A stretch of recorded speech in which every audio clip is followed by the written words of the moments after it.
नमस्कार बंधुरा स्मृतिरेखा क्रिएशने आपनादेर सबाइके स्वागत जानाई। आज आमी आपनादेर साथे सब्जी दिए छोटो माछेर एकटा रेसिपि शेयर करब। जे कोनो छोटो माछ दिए किन्तु आपनारा एई रान्नाटा करते पारेन और भातेर साथे एई माछेर रेसिपि किन्तु दारुण लागे खेते। आमी किभाबे छोटो माछ दिए आर सब सब्जी दिए रान्ना करेछि सेटाई आपनादेर साथे शेयर करते एसेछि। आसुन ताहले देखे नेওয়া যাক आमार आजकेर एई माछेर रेसिपि। এখানে দেখুন একটা ছোট থালা নিয়ে নিয়েছি। থালার মধ্যে আমি সব কিছু একসাথে মিশিয়ে নেব। প্রথমেই এর মধ্যে দিয়ে দিচ্ছি সবজি। আমি এখানে কিছু সবজি নিয়েছি, সেই সবজিগুলো কেটে ধুয়ে স্ট্রেনারের উপর রেখেছিলাম, সেই সবজিগুলো নিয়ে নিলাম। নিয়েছি আলু, বেগুন আর নিয়েছি শিম।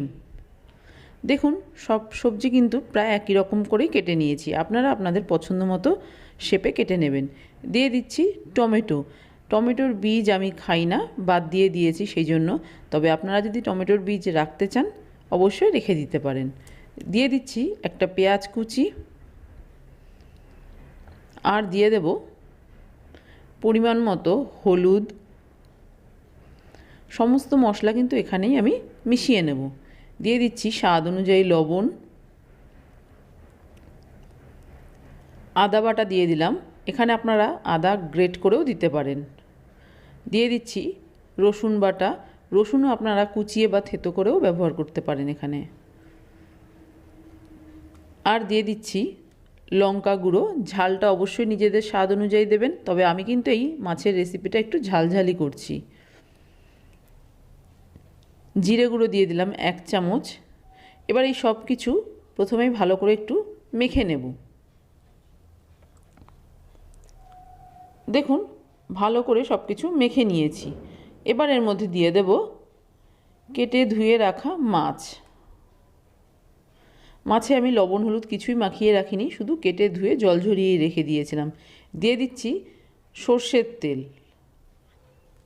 আবারও সব কিছু ভালো করে মেখে নিচ্ছি। দেখুন মাখানো হয়ে গেছে। এবার এইভাবেই ঢাকা দিয়ে 15 থেকে 20 মিনিট রেখে দেব, তারপরে আমি রান্নাটা শুরু করব।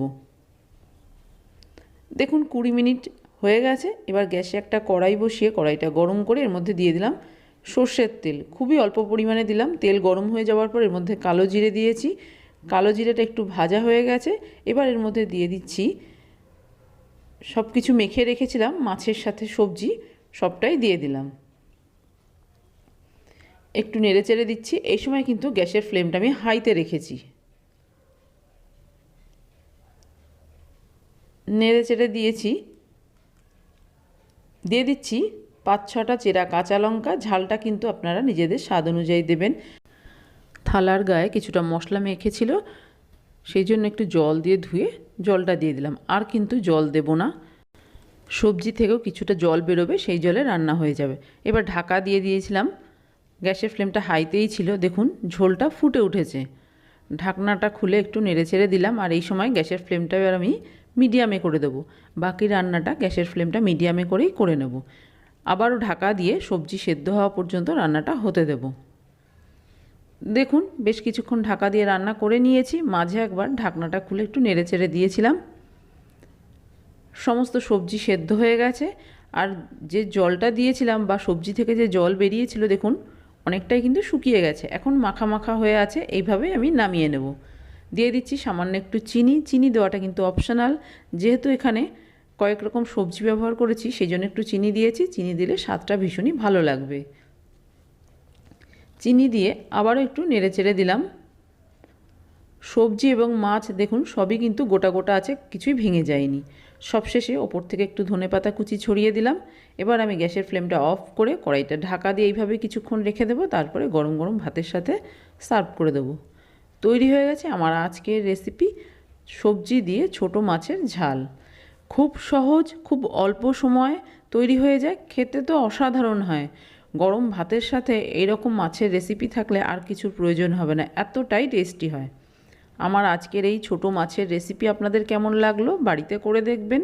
ভালো লাগলে একটা লাইক শেয়ার কমেন্ট করবেন। আর আপনি যদি আমার চ্যানেলের নতুন বন্ধু হয়ে থাকেন তাহলে আপনার কাছে একটাই অনুরোধ, আমার চ্যানেলটা সাবস্ক্রাইব করে আমার পাশে থাকার। আপনারা সবাই খুব ভালো থাকবেন। আপনাদের সাথে আমার আবার দেখা হবে অন্য কোনো নতুন ভিডিওতে, নতুন কোনো রেসিপির সাথে।